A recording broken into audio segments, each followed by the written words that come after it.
Hi students, in this exercise we are going to learn how to create line and curve tag table for parcel line. In the previous exercise we create some tags for the line and curves related to any parcels in our drawing, and now we will create table for these tags.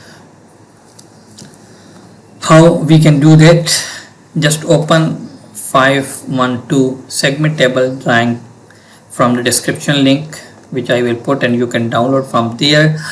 Then select a table area label, any parcel area label.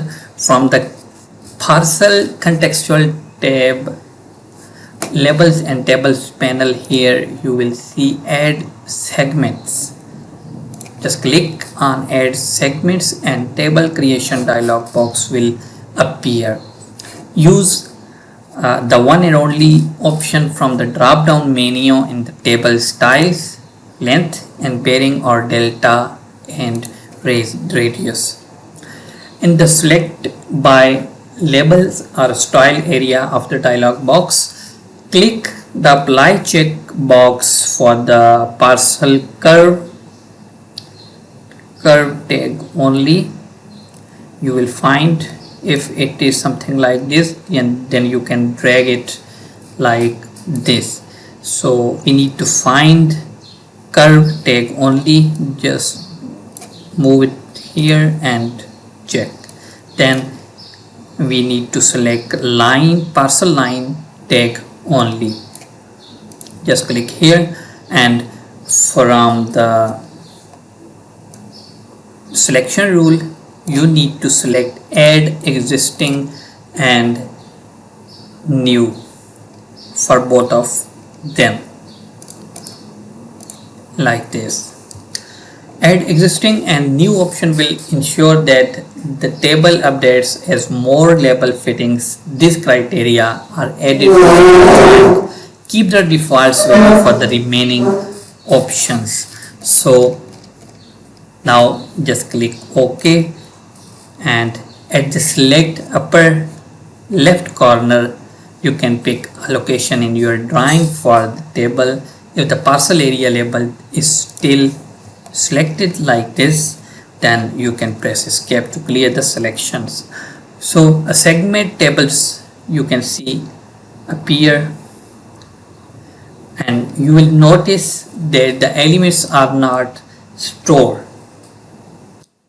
in the table.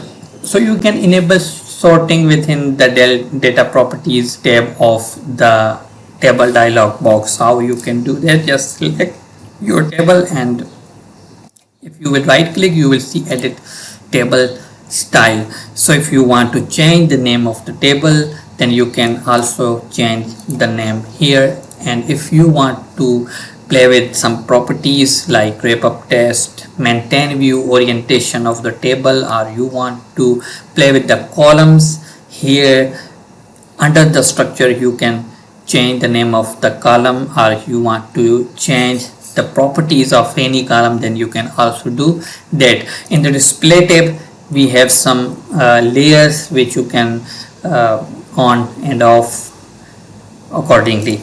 Hope you like this video. It was the last video of subdivision planning course, so hope you enjoyed this course. Now our land is completely